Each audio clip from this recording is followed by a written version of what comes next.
Riley's heart waited until the last monitor settled into a slow, steady rhythm. The ER at St. Jude Medical Center had thinned from a storm of noise to a tired murmur. The TV in the waiting room played to an empty row of plastic chairs, its laugh track faint under the hum of the fluorescents. The floor smelled of disinfectant, old coffee, and the faint iron tang of blood. Riley stood at the foot of bed 9 with a roll of tape between her fingers, checking the last IV line of her shift. The patient was a wiry man in his 50s with road grime on his jeans and a hospital blanket pulled to his chin. He was already half asleep, the sedative softening the hard lines around his mouth. "You good, Mr. Dawson?" she asked. His eyes cracked open. "You folks kept me from bleeding all over I-5, he muttered. "I guess I'm good." Riley smiled small and tired. "Call if the pain creeps past a 7. He gave a clumsy thumbs up. She adjusted the blanket one more time, tucking it around his shoulder so the cold air from the vent would not find its way in. Only then did she click his bed rail into place. The clock above the nurse's station read 2:47 a.m. The worst of the night had passed. The trauma bays were quiet for the first time in hours. A janitor's cart squeaked down the hall, its plastic bin loaded with red biohazard bags. Somewhere a baby cried, then went silent. Riley started her walkthrough. She moved from curtain to curtain, chart to chart, the way she did every night before she left. She straightened a crooked blood pressure cuff on an empty bed. She rewound a half-pulled roll of gauze. She pressed her thumb along the edge of a sharps container to make sure it was locked. No one had asked her to check any of this. It was simply what she did when there was nothing urgent to do. At bed 5, a woman detoxing from alcohol lay on her side clutching a bowl. Sweat glued strands of hair to her face. The monitor above her showed a normal rhythm. "Ms. Kelly," Riley whispered, "I'm going home now. Carlos will be here if you need anything." The woman blinked, breathing shallow. "You the one who stayed when I threw up on your shoes," she said. "Those shoes were ugly anyway," Riley answered. The woman let out a hoarse laugh that turned into a cough. Riley waited until it passed, then set a fresh cup of ice chips within reach. From the nurse's station, the night clerk watched her with a puzzled expression, as if trying to understand why someone who made so much of the chaos run more smoothly never fought for a title on the whiteboard. Riley ignored the look. She logged the last set of vital signs into the computer, signed her name, and closed out of the system. "Night, Riley," the clerk called. "Morning, she corrected, glancing at the clock again. "Try not to let anyone die before breakfast." It was the closest she came to a joke. The clerk snorted and went back to her phone. Riley headed toward the staff locker room, pushing through the swinging door with her shoulder. Inside, the air was cooler and still scented with detergent and cheap deodorant. A row of metal lockers lined the wall, each scarred with dents and stickers. Someone had taped a crooked cartoon about coffee to the mirror over the sink. She spun the dial on her locker by touch. The lock clicked open. She swung the door out of habit, using her hip to stop it before it hit the neighboring locker. The inside of her locker looked like everyone else's, and somehow nothing like anyone else's. Folded scrubs, an extra pair of compression socks, a travel-sized bottle of mouthwash, a small bottle of hand lotion that smelled like coconut, a plastic container with almonds and a protein bar, mostly crumbs. On the top shelf sat a pack of sterile gauze and 2 rolls of tape. Tucked between them, held in place by a loop of medical tape, was the one thing that did not belong in any hospital: a brass coin. The coin had been polished so many times its edges had rounded, and its finish had dulled to an even sheen. Riley reached up and peeled the tape away. The coin dropped into her palm with a weight that surprised people the first time they held it. It never surprised her. She turned it over between her fingers. On one side, a wolf's head had been etched into the metal, the lines sharp and sure. Its eyes were narrowed, its muzzle lifted as if catching a scent only it could recognize. Around the rim, in letters worn from the years, were 3 words: "Silent, steady, savage." She traced each word with her thumb. On the other side, there was no animal, no city, just a small emblem, a trident and caduceus, crossing over a thin line that could have been a street or a front. Above the line, the letters that made no sense in the world of hospital ID badges, but were burned into Riley's memory. Nightshade Group. She felt the familiar catch in her chest, a breath that did not quite go all the way in. For a moment, the hum of the locker room lights faded under the echo of a different sound in her mind. Rotor wash pounding against her helmet. The snap of distant gunfire radios crackling with half-cut words.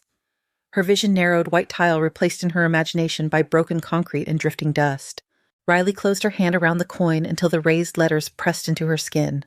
The phantom sounds retreated one by one until the hum of fluorescence came back into focus. She slipped the coin into the inner pocket of her canvas bag.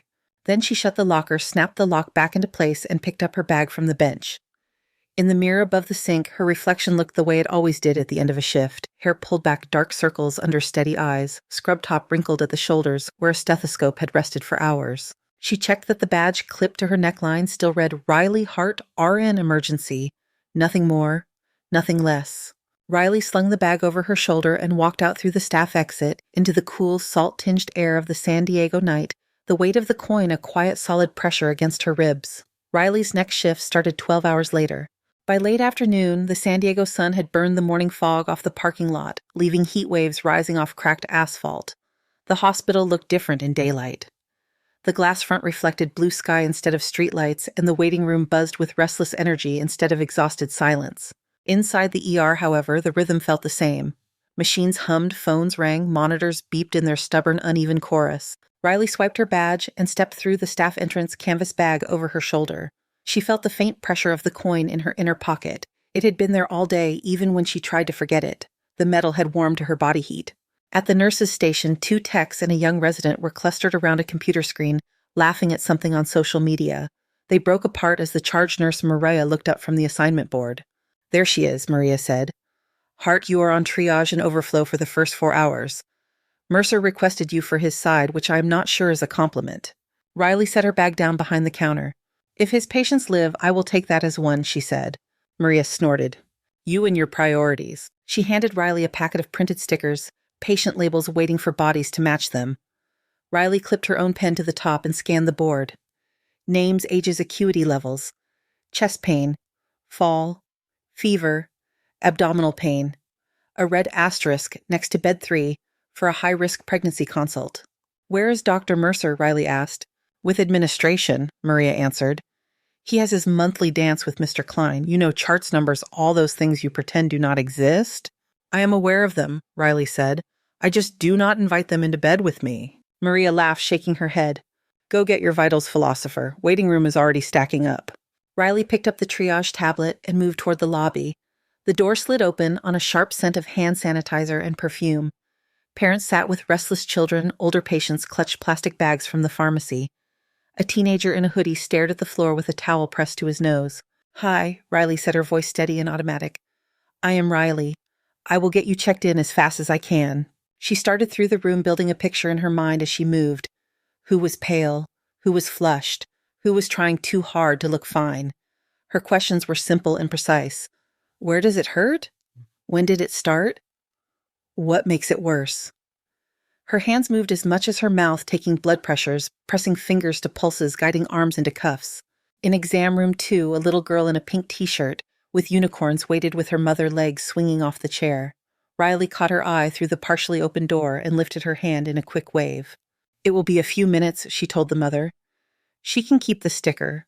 The girl looked solemnly at the cartoon bandage sticker on her wrist, then flashed Riley a small, shy smile.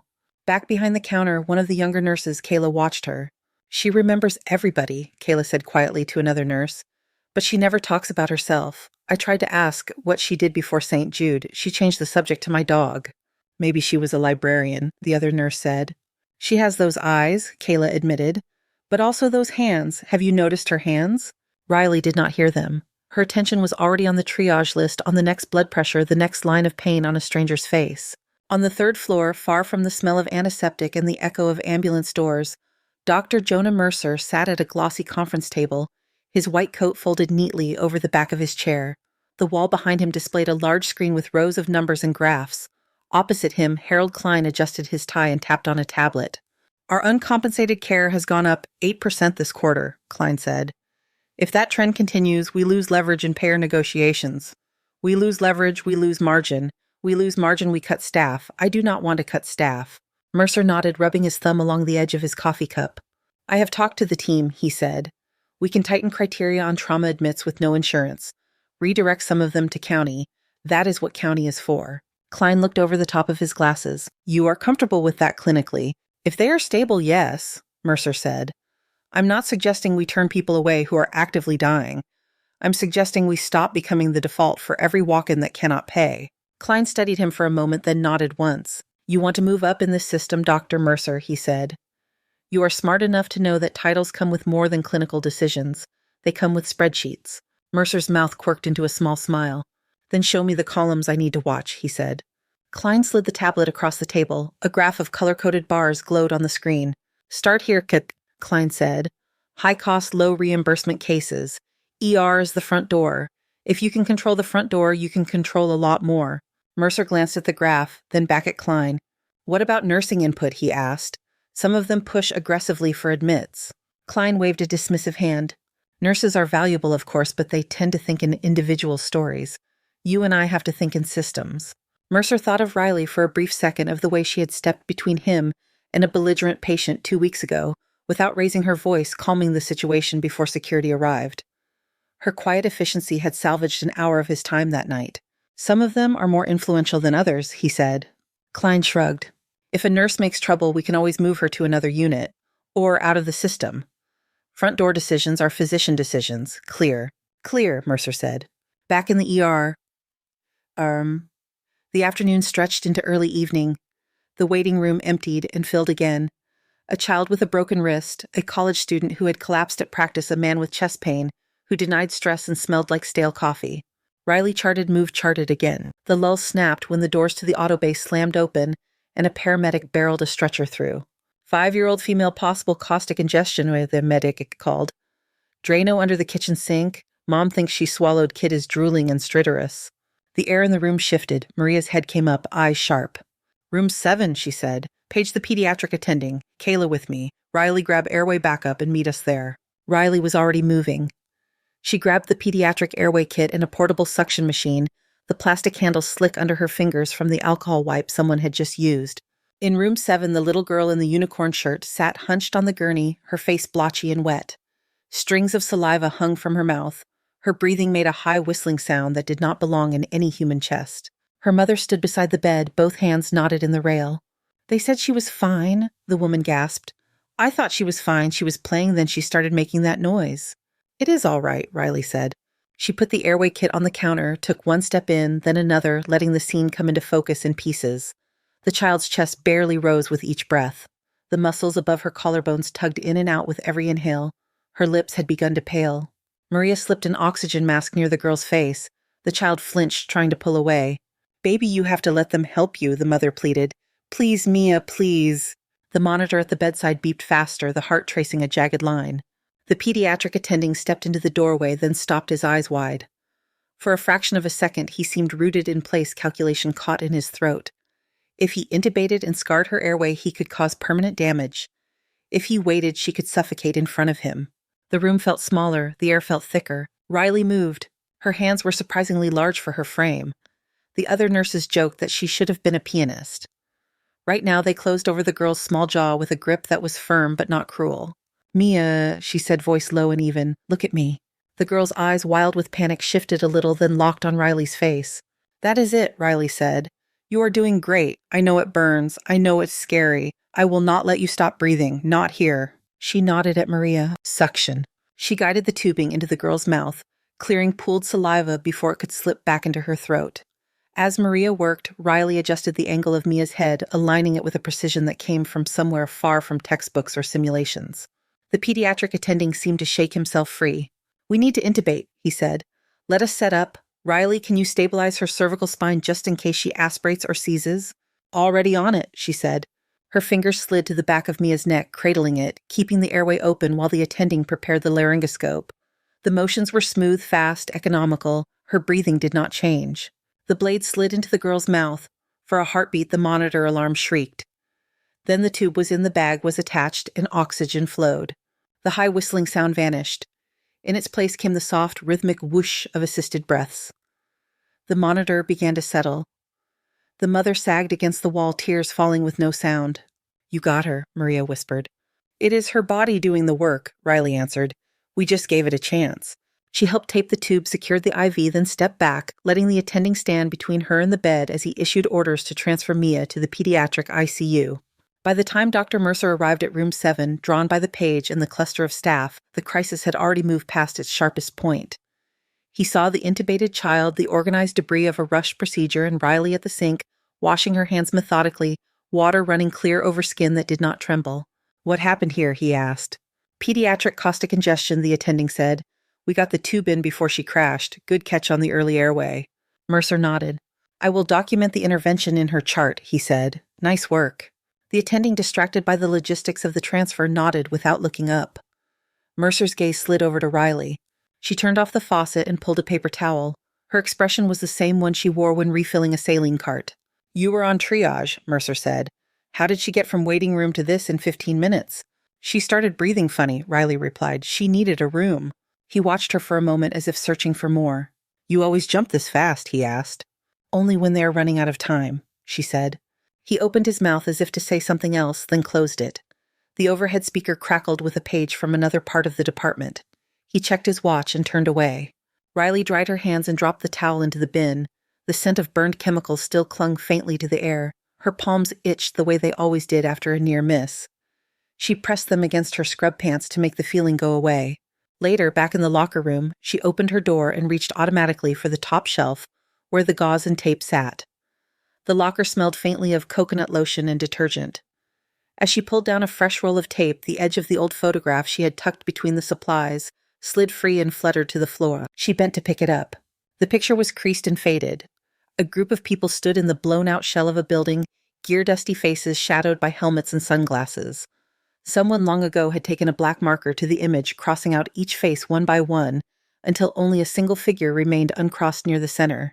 Riley, younger, leaner, in uniform, a medical pack strapped across her chest. Her expression in the photo was not heroic or fierce. It was simply focused, as if she were listening hard for something only she could hear. Along the bottom of the photo, written in cramped block letters, were 4 words. Nightshade, no one left behind. The locker room door opened. Another nurse stepped in, rummaging through her own locker. Riley, you heading out soon? She asked. Admin sent another memo about throughput. You should see Mercer's face. He looks like someone just told him coffee causes cancer. Riley slipped the photo back into its spot behind the gauze before the other nurse could see it.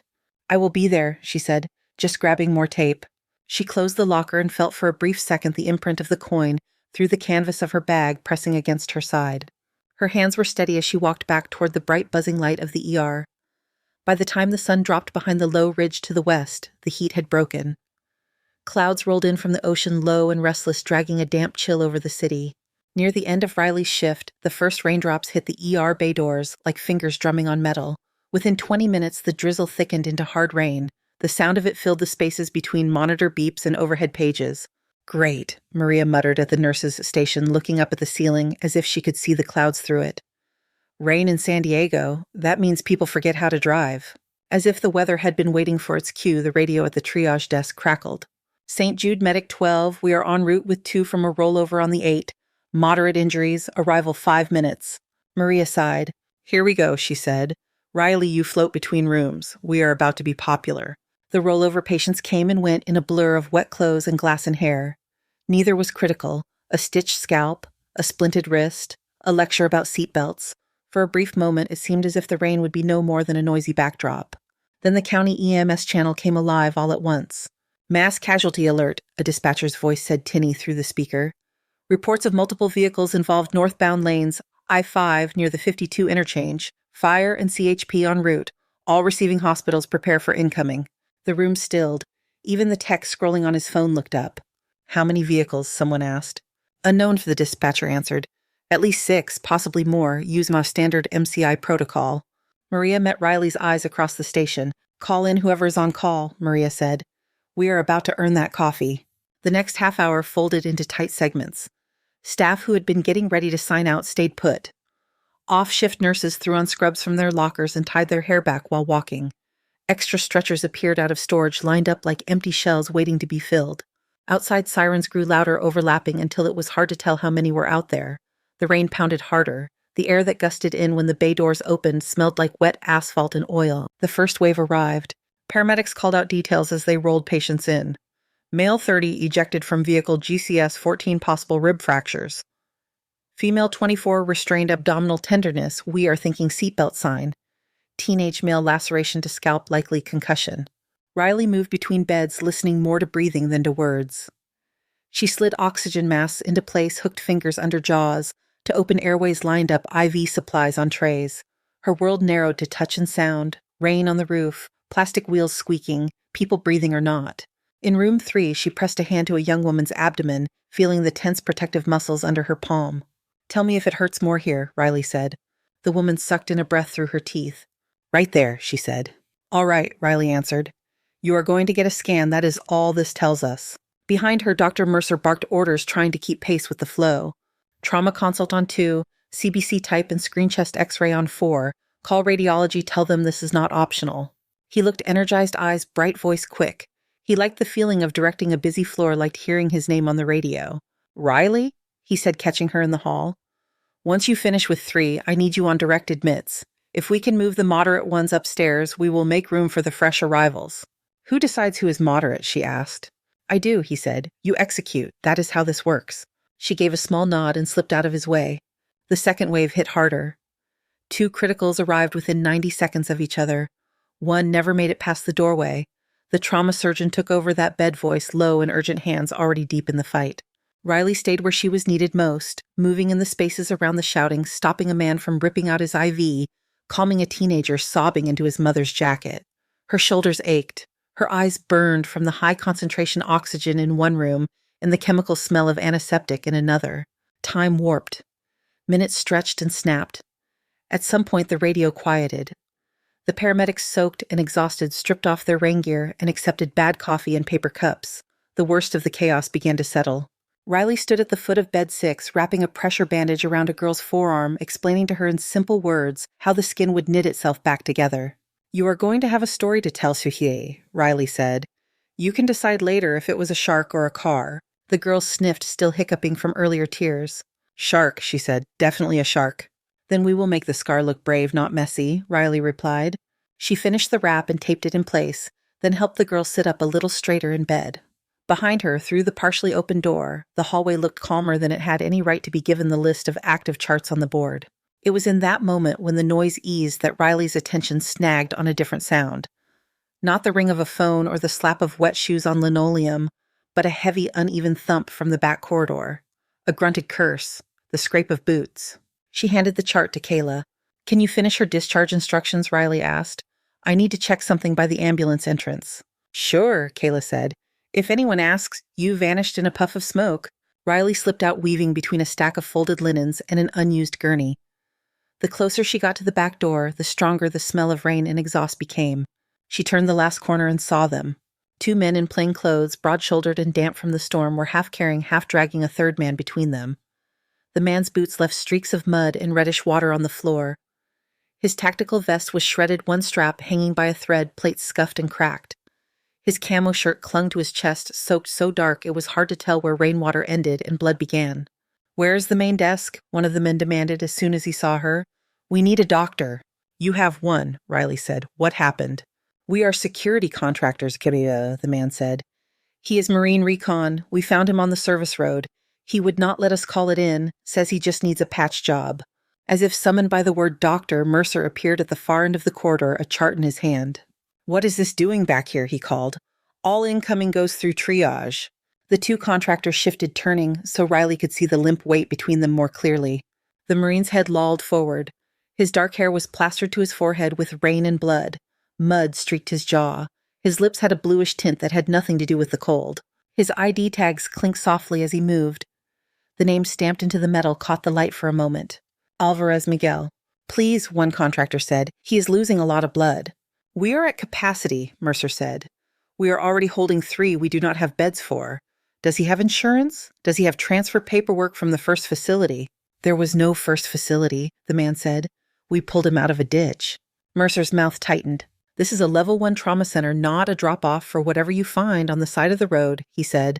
County can take him. They have charity programs for exactly this. While he spoke, Riley's eyes had already begun their own assessment. She saw the way Alvarez's chest moved shallow and asymmetric. She noted the way his right side lagged, the intercostal spaces widening more on one side than the other. The blood on his shirt had a bright arterial spray pattern near the upper chest just inside the line of the ribs. His trachea looks like it is pulling to the left, she said quietly, more to herself than to anyone else. Neck veins distended, decreased breath sounds on the right. Mercer frowned. You are not on this case, Hart, he said. You are on discharge. He is not a case, she answered. He is decompensating. Alvarez tried to speak. The effort made his whole body tremble. His voice came out a strained whisper. Just need you to stop the leak, he managed. I can take care of the paperwork later. Riley stepped closer, ignoring the thin trail of rainwater and blood between her shoes. When she placed her fingers on his wrist, his pulse hammered against her touch in a wild, uneven rhythm. "Did you get hit by shrapnel?" she asked. He smiled, a ghost of one. "You could say that," he wheezed. Mercer stepped in front of her, raising a hand as if blocking a child from crossing the street. "Hart," he said, "step back. This is not your decision. We have protocols." Riley looked at his hand, at his clean white coat, at the lines of frustration carved around his mouth. In that instant, two worlds lay side by side in her mind. One was full of forms and risk assessments. The other held dust and fire and men bleeding out in alleys while radios screamed for medevac. "You can write all the protocols you want," she said. "They will not perfuse his brain." "This hospital cannot absorb another uninsured trauma with no documentation," Mercer snapped. "You do not get to override fiscal reality because you got sentimental about a uniform." The contractors shifted again, alarm rising in their faces. "Look," one of them said. "We do not care who gets pissed at who. He needs help." A drop of blood fell from Alvarez's sleeve to the floor, bright against the white tile. Riley watched it land, then looked back up. Something quiet in her snapped. Her hand came up and pressed flat against Mercer's chest, right at the sternum. She did not shove him hard. She did not need to. The surprise in his eyes did half the work for her. He took a stumbling step back, bumping into the rolling supply cart behind him. A tray rattled. A metal bowl spun and rang before settling. For a heartbeat, nobody breathed. Riley stepped into the space he had vacated and slid her arm under Alvarez's, taking more of his weight. "Bring him to Trauma 2, she told the contractors. "Now." "Hart," Mercer sputtered. "You have just assaulted a supervising physician. I will have you written up for this. I will have you suspended." "Write faster," she said. "He's losing blood." They half-carried, half-dragged Alvarez into the nearest open trauma bay. Riley called out as they went. 2 units O-negative wide open, chest tube tray, 14-gauge needle large bore. The staff who heard her voice froze for a fraction of a second, thrown by the tone. It was not the calm politeness they were used to. It carried a clipped authority that cut cleanly through the residual chaos from the pileup. Maria appeared at the doorway. "What have you got?" she asked. "Suspected tension pneumothorax on the right," Riley said. "Active arterial bleed near the subclavian or internal mammary. He is about to crash." She did not reach for the textbook near the wall. She did not look at the anatomy poster. Her hands moved to Alvarez's chest with familiarity that came from somewhere else entirely. She counted ribs by feel, not sight, sliding her fingers along the line between clavicle and sternum. One of the techs handed her the needle, still in its sterile packaging. For a second he hesitated, as if expecting a doctor to appear and claim it. "Hart?" Maria said low. "Are you sure?" "If I wait, he dies," Riley replied. She tore open the package. The needle felt almost weightless in her grasp compared to the coin that had pressed into her palm that morning. She found her landmark mid-clavicular line's second intercostal space. Her fingers parted the torn fabric. The skin under her touch was cold and slick with sweat. "On 3, she said softly to Alvarez. 1. She did not say 2 or 3. The needle slid in clean and sure. There was a small resistance, then a sudden give, followed by a violent rush of trapped air. The sound it made was like a tire blowing out in slow motion. The pressure in his chest released. Alvarez gasped, his eyes flying open. Color flushed back into his lips, faint but unmistakable. His next breath came deeper, less strained. The monitor that had been edging toward a flat line grabbed onto a rhythm. A young nurse standing near the foot of the bed clutched the rail. "How did you know where to put it?" she whispered. "I mean exactly where." Riley was already reaching for gauze, packing it against the pulsing wound near his upper chest, using the heel of her hand to compress. "Anatomy is not as mysterious as it looks on posters," she said. "Some of us just listen better." Mercer appeared in the doorway, face-flushed hair slightly disheveled from his near collision with the cart. "What is going on in here?" he demanded. "Who authorized you to stick a needle in his chest?" "He was in tension," Riley answered without looking up. "He was about 30 seconds from arrest." "You had no right," Mercer insisted. "No imaging, no consent, no attending in the room. You have violated every protocol we have." Riley leaned closer to Alvarez, lowering her voice so only he could hear. "Stay with me, Sergeant," she said. "You are stable for the moment, but you are not allowed to check out on this table. That is an order." His eyes focused on her face, sharpening as oxygen reached his brain. For the first time, he really saw her. A flicker of recognition cut through the pain. "White Wolf," he whispered. The words were barely audible. They hit Riley like a physical blow. She went still. It lasted for half a heartbeat, maybe less, but Alvarez saw it. The contractor's busy moving monitors and lines did not. Mercer, too angry and too far away, missed it entirely. "You are confused," Riley murmured. "Field injury hypoxia. You are talking nonsense." Alvarez tried to smile. It twisted into a grimace. Patch me up, he breathed. We can argue about nonsense later. Maria signaled the trauma surgeon who had just cleared the other critical bed. Doctor, we need you here, she called. Gunshot or shrapnel chest involvement, nurse heart, decompressed attention. Pneumo, we have ongoing arterial bleed. The surgeon stepped in, eyes already taking in the scene. Good catch, he said, not bothering to conceal his approval. Who did the decompression? Heart, Maria replied. The surgeon glanced at Riley, then back at the wound. All right, he said. We will take it from here. Let us get him to the OR. Staff swarmed the bed, switching out temporary lines for more secure ones hanging blood-checking pupils. The motion created a buffer around the gurney, pushing Riley back toward the curtain. Mercer seized the opening. You are done here, he snapped. Out of this room, now. You will report to administration as soon as this shift ends, if not sooner. Riley peeled off her gloves one finger at a time, dropping them into the biohazard bin. Her pulse was starting to come down. Her hands were clean again, but she could still feel the shape of the needle in her fingers. Whatever you need to write, write it, she said. He is alive. That is the only part I am interested in. She stepped out of the room, leaving the growing knot of staff around Alvarez. The corridor outside seemed strangely quiet. The rain had tapered off. The air smelled of wet concrete and antiseptic. At the nurse's station, Kayla looked up from a chart, eyes wide. Did you just needle decompress that guy in two? She asked. Riley lifted one shoulder. He needed air, she she said. Mercer is losing his mind, Kayla whispered. I've never seen him so red. He keeps saying words like assault and liability. Then he should hydrate, Riley said. Red is not a good long-term color. She picked up a fresh roll of tape from the counter and started for the locker room. With each step, the adrenaline thinned, leaving behind a familiar hollow fatigue. In the quiet of the staff corridor, away from the noise and the lights, she became aware of the weight at her side again. The coin in her bag had shifted against her ribs. It felt heavier than it had that morning, as if some old gravity she had managed to ignore for years had reached out and found her again. The meeting happened faster than Riley expected and slower than it should have.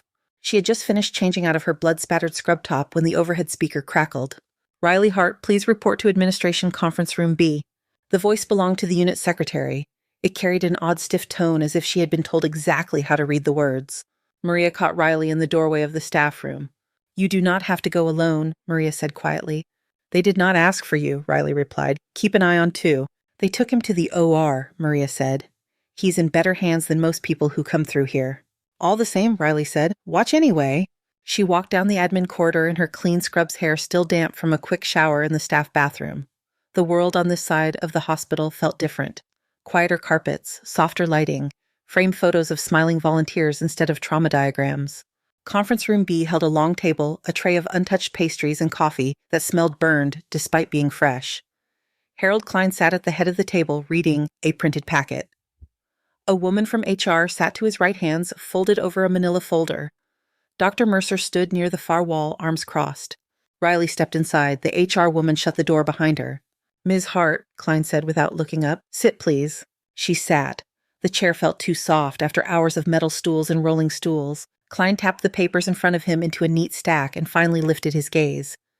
His eyes were cool, his expression composed, but there were faint lines of annoyance in the corners of his mouth. Do you know why you are here? He asked. I put a needle through a Marine's chest and pushed your doctor, Shiley. Shiley said. I imagine it is related. The HR woman made a faint sound somewhere between a cough and a gasp. Let us be precise, Klein said. According to Dr. Mercer's report, he glanced at the pages. You physically shoved a supervising physician, entered a trauma bay without authorization, performed an invasive procedure without an attending present or proper consent, and ignored a directive to transfer a patient to another facility. Riley looked at Mercer, his jaw flexed. Is any of that inaccurate? She asked.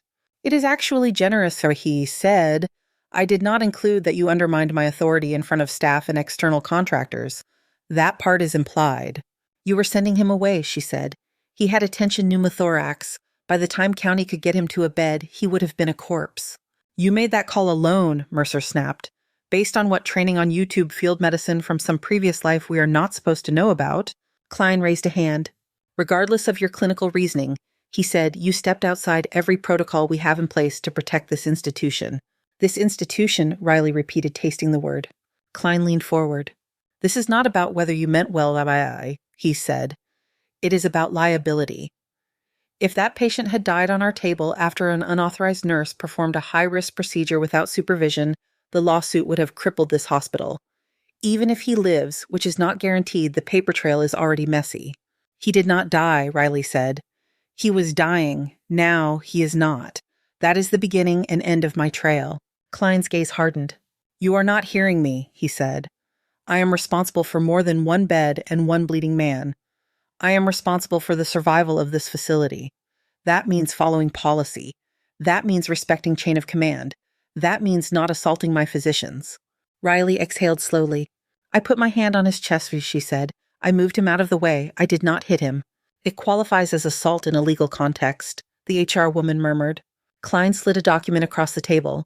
The paper made a soft, decisive sound against the polished wood. Effective immediately, you are terminated from St. Jude Medical Center, he said. For gross insubordination, violation of clinical protocol, and creating unacceptable legal exposure for the hospital. The words sat on the polished surface between them, flat and clean. Riley looked down at them, then back up. You would have preferred that I let him code while we debated coverage in the hall, she asked. I would have preferred that you obeyed orders and allowed the trauma team to make that decision, Klein replied. You are a nurse. You do not get to dictate which lives we keep and which we redirect. For the first time since she walked in, something like anger flickered across her face. It passed quickly, but it was there. People are not traffic, she said quietly. You do not redirect them. The meeting is concluded, Klein said. Security will escort you to collect your belongings. Mercer's eyes did not leave her face. There was triumph there and something else under it that he might not have liked if he named it. Riley stood.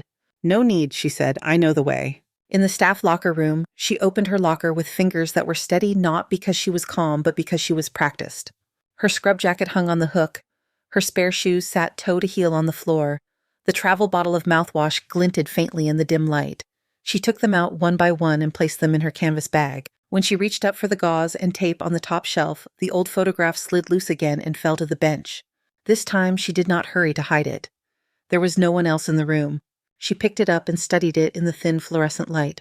Broken walls in the background, a sky the color of dirty smoke. Figures and gear weapons slung eyes obscured by goggles, faces obliterated by black marker X's. Only one left untouched in the middle. Hart R. Nightshade.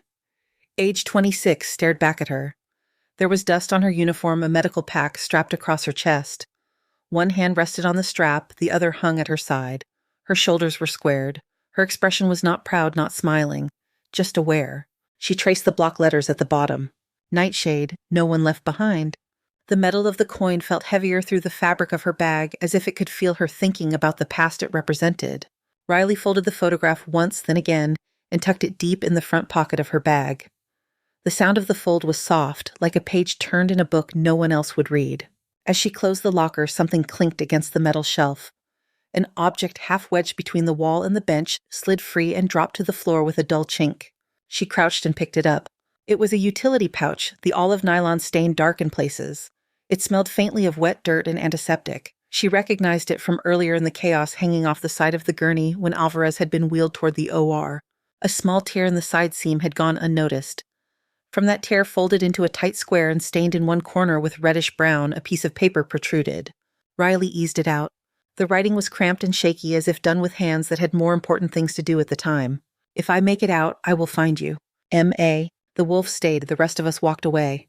For a long second she did not move. Her thumb brushed the words, the wolf stayed. The phrase felt like a stone skipping across years, hitting more than one buried surface on its way through her. She folded the note along its existing creases and slipped it into the same pocket as the photograph. Then she slung the bag over her shoulder and left the locker room without looking back. They did not escort her out. No one stopped her as she walked down the staff corridor toward the back exit. A few people saw her and looked away, suddenly fascinated by their clipboards or their phones. Kayla caught her eye for half a heartbeat, lips parting on a question that never formed. Maria was nowhere in sight, probably in a room she refused to abandon. At the door, Riley paused for a moment and looked through the narrow pane of glass at the parking lot. The rain had stopped. The night air was clear and cool, washed clean. Streetlights threw pale halos onto puddles, turning them into shallow, fragile mirrors. She pushed the door open and stepped out into the damp air. The smell of wet asphalt rose up to meet her. Far off, she could hear the hiss of tires on the freeway. She did not turn to look back at the building. There was nothing behind her that was really hers anymore. 24 hours later, she came back. Not in scrubs. in jeans and a gray hoodie, hair pulled through the back of a baseball cap. The canvas bag hung from her shoulder lighter now that it held less, but the coin in the inner pocket still pressed against her ribs with the same weight. She walked through the main entrance this time, past the automatic doors that whooshed open on air that smelled like coffee and antiseptic. The volunteer at the information desk opened his mouth as if to ask which department she needed, then recognized her. "Riley?" he said, then hesitated. "I mean, Ms. Hart. Are you back on?" "Just here to return my badge," she said. He nodded, relief and discomfort tangled in his expression. "Admin is expecting you," he said, "I think." She rode the elevator up to the administration floor, the badge clipped to the front of her hoodie for lack of any other obvious place. It felt wrong there, like a label that no longer fit. The hall outside Klein's office was lined with framed awards and staged photographs. In one, Klein shook hands with a city councilman. In another, a group of nurses held a large novelty check for a charity fundraiser. Riley stopped at the reception desk. "I am here to turn this in," she said, unclipping the badge. The receptionist took it as if it might break and dropped it into a clear plastic box half filled with other badges, some old and faded, some still bright. "Thank you," she said. "Mr. Klein is in a meeting, but I can let him know you are here." "That is not necessary," Riley replied. She turned away and walked back toward the elevators. She took the stairs instead. On the second-floor landing, she paused and looked through the tall windows that faced the front lawn. The grass outside gleamed dark green from the recent rain. Cars moved slowly along the street beyond their tires hissing on the wet road. The sky was clouded but still. She reached for the door to the stairwell. The building shuddered. It was small at first, a tremor that could have been a heavy cart hitting a bump. Then it came again stronger, a deep vibration rising through the concrete under her feet. The glass in the windows shivered in their frames. A low roar threaded into the noise so deep it seemed to vibrate in her chest cavity before it registered in her ears. It was not thunder. Alarms began to chirp overhead. A voice from security cut through the static on the intercom. "All departments, this is security," it said, rushed and tight. "Unidentified air traffic approaching low over the campus. Repeat, unidentified air traffic. All staff move away from external windows until further notice." People spilled into the hall from offices, eyes-wide conversations cut mid-sentence. "Is it an earthquake?" someone asked. "I do not think earthquakes come with engines," another muttered. The roar grew louder, pressing at their eardrums. The air pressure seemed to drop, making it briefly harder to breathe. Drawn in spite of themselves, a cluster of staff moved toward the windows instead of away from them. Riley found herself among them before she had fully decided to be there. Through the glass, the sky filled with a dark shape rising over the line of trees. A helicopter, large and matte black, banked toward the hospital. The rotors churned the air into visible chaos, whipping the treetops and flattening the wet grass below. On its side, just visible between the streaks of water, was an emblem in white and red. Naval Special Warfare. Riley's fingers tightened around the strap of her bag. The helicopter descended toward the front lawn with controlled aggression. The rotor wash hit the glass in a shimmering wave. Papers lifted off the desks behind them. A trash can in the hall rolled a few inches, rattling. Someone behind her whispered, "Is that military Y here?" The helicopter settled onto the grass in front of the hospital with a final heavy thump that vibrated through the lobby floor. The rotors kept spinning, chopping the air into a constant roar. The main cabin door slid open. Figures poured out in quick succession. 8 men in full tactical gear helmets, dark visors, weapons slung in a ready position that was not yet hostile but definitely not relaxed. They moved with disciplined speed, forming 2 lines as they advanced toward the glass doors. In the lobby below, patients and visitors froze. A child began to cry. A security guard reached for his radio, then stopped as the man at the front of the formation lifted one hand in a clear, deliberate gesture to hold fire. The sliding doors parted. The team leader stepped into the lobby. He wore no rank insignia visible to a civilian eye, but Riley recognized the posture, the way he carried his rifle at low ready, the way his gaze swept the room in clean arcs. Lieutenant Commander Ethan Cole had aged since she saw him last, a few more lines around his mouth, more gray at the temples, but his eyes were the same. He took 2 steps forward and raised his voice, pitching it to cut through the rotor noise that still vibrated the air. "We are looking for Riley Hart," he called. "Immediate compliance requested." The words dropped into the lobby like stones into water, sending ripples through the crowd. Heads turned, conversation stopped. Someone near the information desk whispered her name. On the landing above, half concealed by the railing and the angle of the window, Riley watched the scene unfold. She felt dozens of eyes searching, skimming over faces, over lab coats and visitor badges and scrub tops. Then Cole's gaze lifted. He saw her on the stairs. For a moment, they simply looked at each other across the height and noise and glass. Then he moved. He walked straight for the base of the stairwell, his team fanning out just enough to keep a perimeter without crowding him. Staff parted in front of them, creating a clear path. The sound of the rotors dulled as the cabin door slid partway closed, but the echo of them remained in Riley's bones. At the foot of the stairs, Cole stopped. He looked up at her, then climbed until they were on the same landing, separated from the onlookers by a few steps and a strip of air. Up close, she could see the faint layer of dust on his boots, the small scratches on his rifle's receiver. He smelled like jet fuel and cold metal, and the particular sweat of long missions, a scent that bypassed memory and went straight to her nerves. He did something then that no one in that hospital had ever done. He set his rifle to hang at his chest, brought his heels together, and snapped to attention. "Commander Hart, ma'am," he said, voice clear enough for the people nearby to hear. "White Wolf, permission to speak freely." Behind Riley, someone on the landing inhaled sharply. Down in the lobby, a stunned murmur rippled through the gathered staff. Riley felt every eye on her. Her St. Jude badge was gone. There was nothing on her hoodie to indicate rank or role. She could have said, "Not me," and walked away. She did not. Her shoulders squared almost imperceptibly. "At ease, Lieutenant Commander," she said. Cole relaxed just enough to be considered at ease, his stance still respectful. "We are here under direct orders from Joint Special Operations Command," he said. "Staff Sergeant Miguel Alvarez identified you by code name during his initial stabilization. He requested notification of your status and recommended immediate contact." "Miguel is alive?" she asked. "For now," Cole answered, "in no small part thanks to you." Klein arrived at the base of the stairs, out of breath from moving faster than he usually did. Mercer trailed behind him, white coat flapping slightly. "What is the meaning of this?" Klein demanded, voice too loud, trying to compete with the leftover roar of the rotors. "This is a hospital. You cannot just land military aircraft on my lawn and disrupt operations." Cole's eyes flicked to him, then back to Riley. "Mr. Klein Ficul," he said, "we cleared airspace with the FAA. We notified local law enforcement. This is an authorized operation." "I am the administrator of this facility," Klein said. "I demand to know why you are here looking for an ex-employee who has been terminated for cause." The word terminated hung in the air. Cole's jaw tightened. "Terminated," he repeated, as if testing the taste of it. "For saving the life of a United States Marine in critical condition on your property. This is not about patriotism," Klein snapped. "It is about protocol and liability." Riley looked down at him. "That sounds familiar," she said. Mercer's face had gone a shade paler. His eyes bounced between Cole's uniform, the team behind him, and Riley. "You were terminated for insubordination," he said, as if reciting a fact that might anchor the conversation. "Your actions created risk for the hospital." Cole reached into a pouch on his vest and pulled out a small sealed envelope, the edges marked with classification stamps Riley recognized even from a distance. He did not open it. He did not need to. "With respect, Doctor," he said, "your hospital's risk is not my concern. Here is what is. White Wolf was the lead combat medic attached to Nightshade Group for multiple deployments. She kept entire teams alive under fire that would have been body bags without her." He looked at Riley again, then back at the crowd, his voice carrying further. "During the Fallujah corridor clearance, she held a casualty collection point for 14 hours while under direct enemy contact. 22 wounded, 0 fatalities. Her decisions under pressure are why some people in this building have no idea how many funerals they almost attended." A silence settled over the lobby that had nothing to do with the helicopter or the alarms. The receptionist at the front desk stared.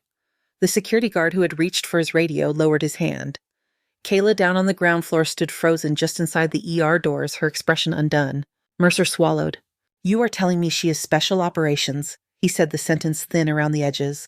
"I am telling you," Cole replied, "that whatever you thought she was, you were wrong." Klein tried to gather his authority around himself like a jacket. "Her previous employment is irrelevant," he said. "She concealed it. That in itself is a breach of trust." "I did not conceal anything," Riley said. "No one asked." Klein turned red. "You pushed a physician," he said. "You violated chain of command. You acted as if you owned this ER. When a man is suffocating from trapped air, I do not care about your chain of command," Riley replied, her voice quiet but cutting. "On the line, we stop the bleeding first.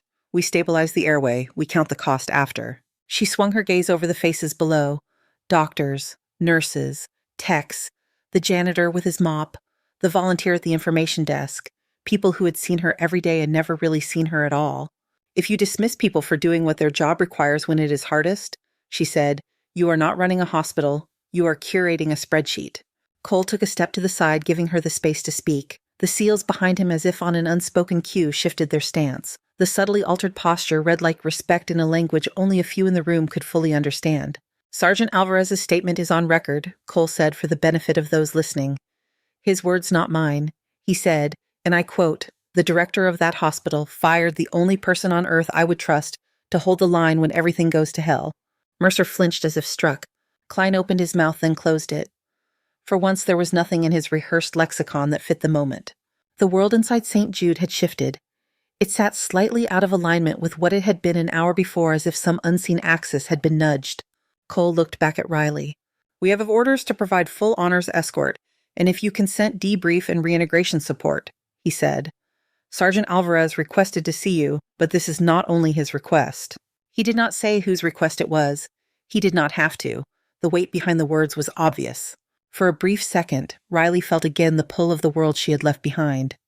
Rotors at night, voices in her ear, the clean, narrow clarity of knowing exactly what her role was in a storm no one at home would ever fully grasp. The coin in her pocket pressed into her side. She closed her eyes once a long blink, then opened them. "I will see him," she said. Cole nodded. "Understood," he said. He turned his head slightly. "Nightshade element," he called. "Render honors." The SEALs snapped their heels together. In one motion they brought their hands up in a salute, held at their faces unreadable behind tinted lenses. The salute was not for the administrator, not for the hospital. It was for her. Above the first floor on the landing where she stood, Riley did not return it. She was not in uniform. She was not on orders.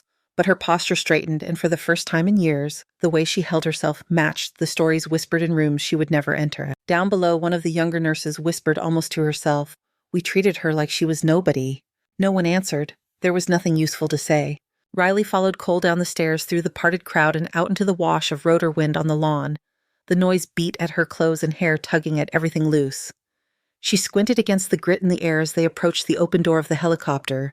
At the threshold, she paused and looked back over her shoulder at the glass front of St. Jude.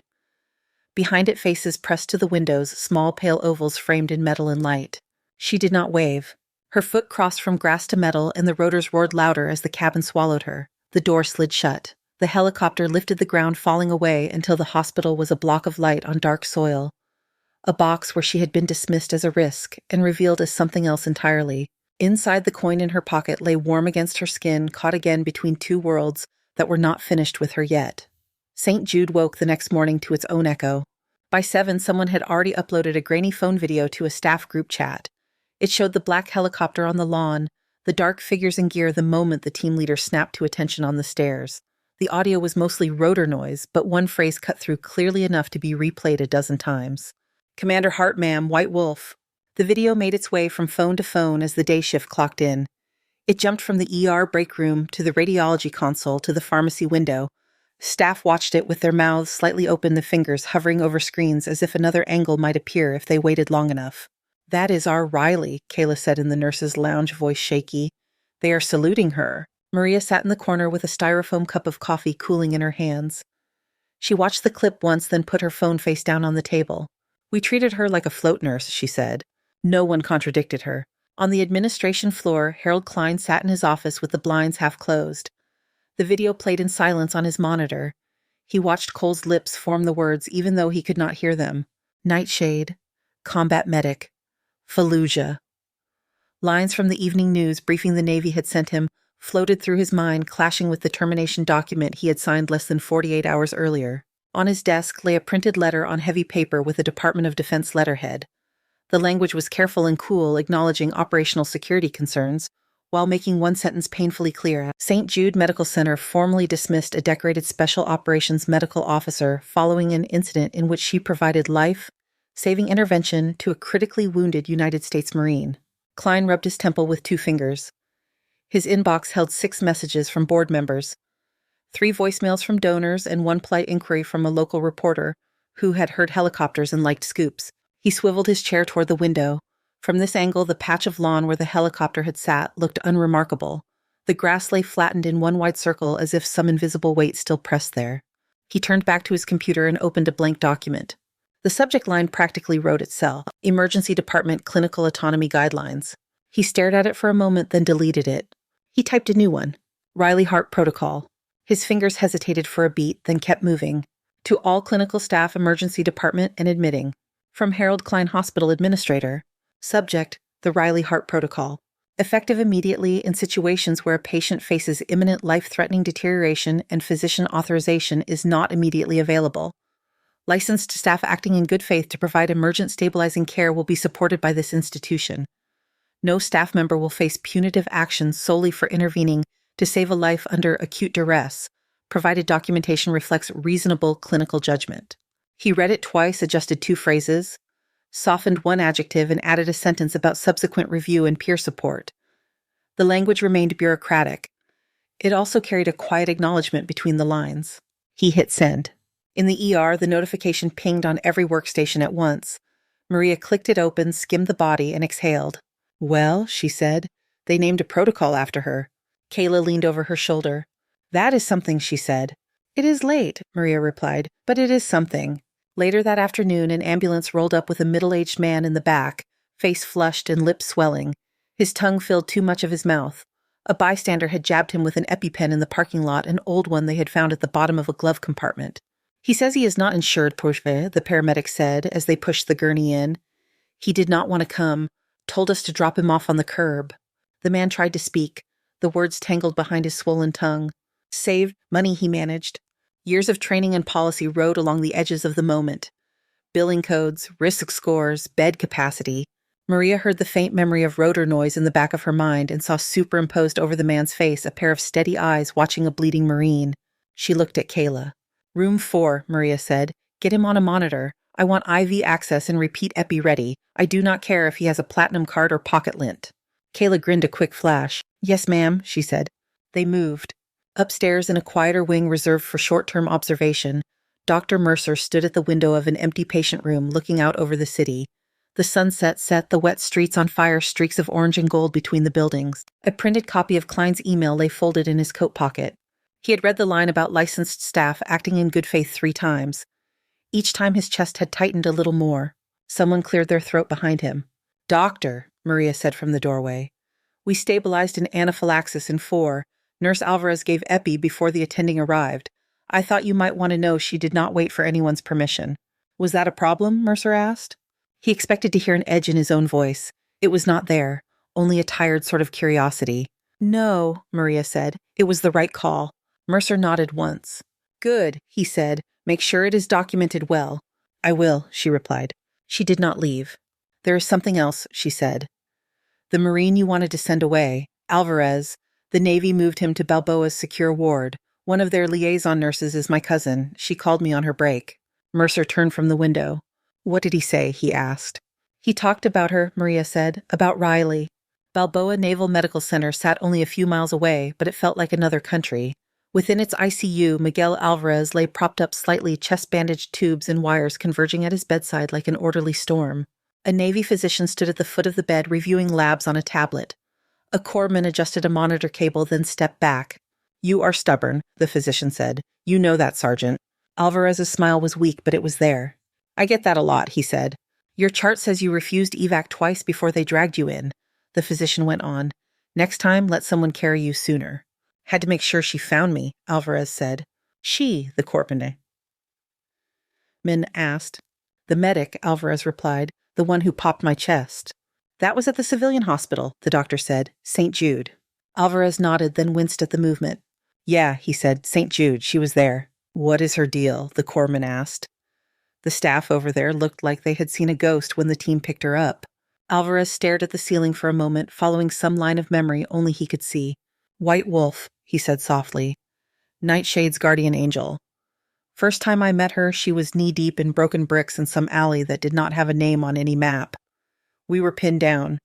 People were bleeding out faster than we could drag them to cover." He closed his eyes, voice thinning but steady. "She set up a casualty point in a doorway with no door," he went on, bullets hitting the wall over her head like rain. "She did not flinch. She sent us back for the living and the almost gone and made every one of them count. 14 hours, man. Sun up to sun down. We thought for sure we would leave people behind. She would not allow it." The corpsman listened in silence. "Plenty of people can shoot," Alvarez said. "Not many can hold a line with a needle and tape and sheer refusal." Back at St. Jude, stories like that began to leak in fragments. A corpsman's cousin talked to a nurse who texted Maria, who mentioned it in passing to Kayla at the end of a long shift. 14 hours, Kayla repeated, nearly whispering. All those people, all that blood. Then she came here and stalked our gauze. In the locker room, Riley's name still sat on the little strip of plastic under her locker door. No one had peeled it off yet. Someone had taped a small square of notepaper below it. The handwriting was careful, each letter pressed hard into the page. Thank you for showing us what a healer looks like. We will try not to forget. The locker itself stayed shut, its contents gone, its interior bare except for a faint outline where the coin had rubbed against the metal for months. On some nights, nurses on break found themselves glancing at it as if expecting the door to swing open and a familiar hand to reach in for tape. Work went on. Patients kept arriving with chest pain and fevers and sudden frightening silences in their breathing. The new protocol did not change the fact that the staff were still tired and the beds were still limited, and no one had time to reflect for long. Even so, a small shift held. When a decision hovered between safety and paperwork, more than one person found themselves thinking of a woman with large, steady hands and a wolf's head etched into a coin no one at St. Jude had seen, but everyone felt the weight of now. 2 days after the helicopter lifted off the front lawn of St. Jude looked ordinary again. The flattened ring of grass had started to spring back. The mud had dried into dull patches where the skids had pressed down. Patients came and went through the glass doors, stepping over that circle without noticing it. Inside, the day felt like any other. Someone had spilled coffee at the nurse's station. A printer jammed in admitting. The overhead speaker called a rapid response to the cardiac floor. Around mid-morning, the automatic doors opened on a familiar canvas bag and a gray hoodie. Riley walked in with her hands in her pockets, cap pulled low, hair tucked back. The badge was gone from her chest. The only weight on her was her bag and the small round pressure of metal against her ribs. The volunteer at the desk sat up straighter when he saw her. "Riley," he blurted, then caught himself. "I mean Ms. Hart. Sorry, I do not know what I'm supposed to call you now." "Riley is fine," she said. "The other names are complicated." He laughed once, nervous. "Welcome back," he said. "I am just visiting," she answered. She headed toward the elevators. On the way, she passed the ER doors. Through a gap in the blind, she could see Maria at the station, head bent over a chart, Kayla helping a toddler climb onto a scale. For a moment, Riley simply watched, letting the familiar choreography of the unit run across her vision like muscle memory. Then she turned and stepped into the elevator to the intensive care floor. The naval liaison at the ICU desk recognized her from a photo someone had emailed over. "Ms. Hart," he said, "Sergeant Alvarez is expecting you. He has been asking for you every 4 hours on the dot." "That sounds like him," Riley replied. She sanitized her hands and walked down the hall. The air here smelled sharper, more sterile. Machines beeped in steady patterns, a quieter course than the ER, but more insistent somehow. Miguel Alvarez lay with the head of his bed raised, eyes on the muted television hanging from the ceiling. His hair was cleaner, his skin a better color, but the bandages across his chest gave away the fight it had taken to get him here. When he heard her step, he turned his head. The grin that spread across his face put lines at the corners of his eyes. "There she is," he said. "I was starting to think they had you locked in some debriefing dungeon." "I'm hard to keep underground," she said. She moved closer, stopping where the bed rail met the mattress. "How is the chest?" she asked. "Feels like you parked a truck on it," he said. "So I guess that means the surgeons did a good job." His gaze dropped to her hands. "You did not look any different," he said. "When you walked up in that hospital, no uniform, no patches, just the same hands." "They keep giving me new clothes," she said. "The hands seem to be permanent." He laughed, then winced as the motion tugged at stitches. "White wolf and scrubs," he said. "Never thought I would see that." "That name needs to retire," she replied. "It has done enough work." He studied her face, the lines around her mouth, the small shadows under her eyes. "You could go back, you know," he said. "They talk about you at Balboa like you are some kind of missing piece. Nightshade the teams. They would put you wherever you wanted." "I know," she said. She reached up and rested her hand lightly on his shoulder, careful of the IV lines. "You owe me something," she said. "Anything," he replied. "Do not make me come drag you out of a ditch again," she said. "You got your second chance. Use it." He nodded, his throat working as he swallowed. "Yes, ma'am," he said. "Do not start that," she warned, but there was no real bite in it. As she turned to go, he raised his hand as far as the lines would allow and brought it up in a slow, respectful salute. "Nightshade stands because of you," he said, "whatever name you go by." She reached out and took his wrist, lowering his hand gently back to the bed. "Let the heart monitor do the salute," she said. "That is all the ceremony I need from you." In the hallway outside his room, Riley leaned against the wall for a moment and closed her eyes. The sounds of the ICU washed over her. She let them settle, then pushed off the wall and headed for the elevator again. She did not get far. The elevator door slid open to reveal Lieutenant Commander Cole still in uniform, but without his helmet or rifle. His hair was damp at the edges, as if he had come straight from the field. Good timing, he said. I was about to go looking for you. You found me, she said, again. He stepped out and held up a thick envelope with a gold border sealed with a wax crest. This is for you, he said. She took it. The paper was heavy, the seal unbroken. She felt the impression of an official crest under her thumb. It smelled faintly of ink and the distinct dry scent of offices that never saw blood. What is it? She asked. Formal offer, Cole said.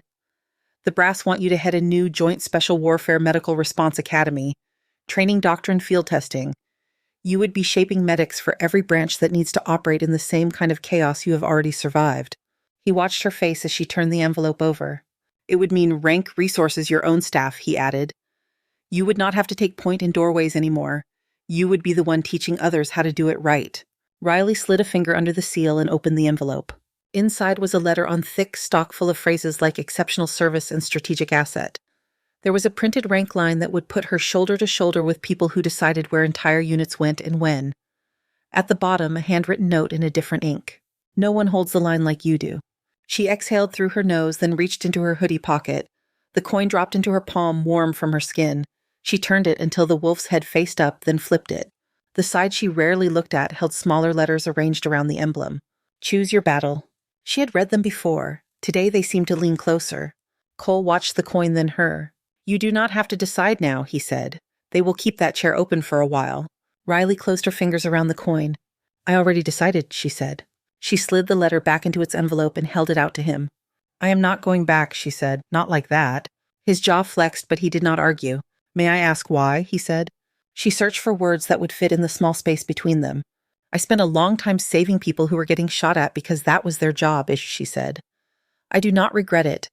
But every time I come home, there is a waiting room full of people who never signed up for any of it and are still bleeding in other ways. She looked past him toward the direction of the ER where a monitor beeped on some unseen rhythm.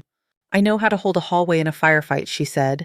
I'm still learning how to hold one in a hospital corridor. That feels like the fight I am supposed to be in now. Cole studied her for a long moment. The disappointment in his eyes did not erase the respect there. Then that is your battle, he said. I will let them know you declined, officially. Unofficially, she asked. Unofficially, he said, if this place ever stops letting you do what you do, you call me. He tucked the envelope back into his vest. I will get out of your way soon, he said. You have rounds to make even if no one is paying you for them today. He gave her a small bow, not quite formal, not quite casual, then stepped into the elevator. The doors slid shut between them.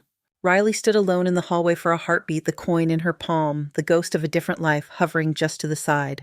She closed her fingers around the coin and slipped it back into her pocket. Downstairs, the ER doors hissed open as she approached. The smell hit her all at once, antiseptic fear, old coffee, the faint sweetness of the candy bowl someone kept at the desk. Conversations faltered as staff noticed her. Maria was the first to move. She came out from behind the station, wiping her hands on her scrub top. You did not say you were coming, she said. I did not know, Riley replied. Mercer stepped up beside Maria. His white coat was wrinkled tie, gone eyes rimmed red from lack of sleep. He looked at Riley as if standing in front of something he had read about but never expected to see. Riley, he said. She waited. I was wrong, he said. About a lot of things. About what matters when this place is full and people are scared. I let numbers get louder than the sound of someone not breathing. He swallowed. I cannot undo what I did, Huel, he went on. But I can say I am sorry, and I can try very hard not to make the same mistake twice. The apology sat in the space between them, simple and raw. All right, she said. His eyebrows lifted a fraction. All right, he repeated. You said you will try, she replied. I will be here to see if you meant it. Maria let out a breath she had been holding. You are staying, she asked. I do not have a badge, Riley said. I do not have a contract. I do have hands. You can decide what to do with them. Maria looked at the controlled chaos of the ER, the full boarding list, the blinking triage screen. I can think of a few things, she said. Before anyone could say more, the overhead speaker chimed. Multiple vehicle collision reported on surface streets near the hospital, the operator announced. Anticipate incoming patients. All ER staff prepare for surge. The words rolled over the unit like an old familiar wave. A young nurse hurried toward them from the hallway, eyes wide. Maria, she said, we have ambulances stacking up on the scanner. They are talking about at least 5 cars. They are asking if we can take more. Maria looked at Riley. Up for some shock management, she asked. Riley's answer was a small, focused smile. Let me grab a pair of gloves, she said. She shrugged out of her hoodie, revealing the scrub top she had put on under it out of habit. The fabric was a faded blue worn soft at the seams. She stuffed the hoodie into a corner behind the station, rolled her shoulders once, and reached for a box of gloves. The elastic snapped lightly against her wrists as she pulled them on. Her hands looked the same as they had in 100 other crisis moments. The difference was not in them. It was in the way the people around her watched. "All right," she said, "let us make room." She moved toward the ambulance bay doors, shoulders set, steps quick but not rushed. Maria fell in beside her. Kayla matched their pace on the other side. Behind them, monitors chimed, doors opened, carts rattled into place. Above the nurse's station, someone had pinned a printed version of Klein's email to the wall and underlined one sentence in blue pen: "The Riley Hart Protocol." A smaller note taped beneath it bore 3 words in the same hand that had marked the locker: "Hold the line." As the first siren grew louder, pushing through the glass and into the bones of the building, Riley squared herself with the doorway and turned her attention to the sound of engines' footfalls and the breaths that would soon need catching. She did not look back. Thank you so much for listening to today's story. If this story resonated with you or made you reflect, I'd love to hear your thoughts, so feel free to share them in the comments below.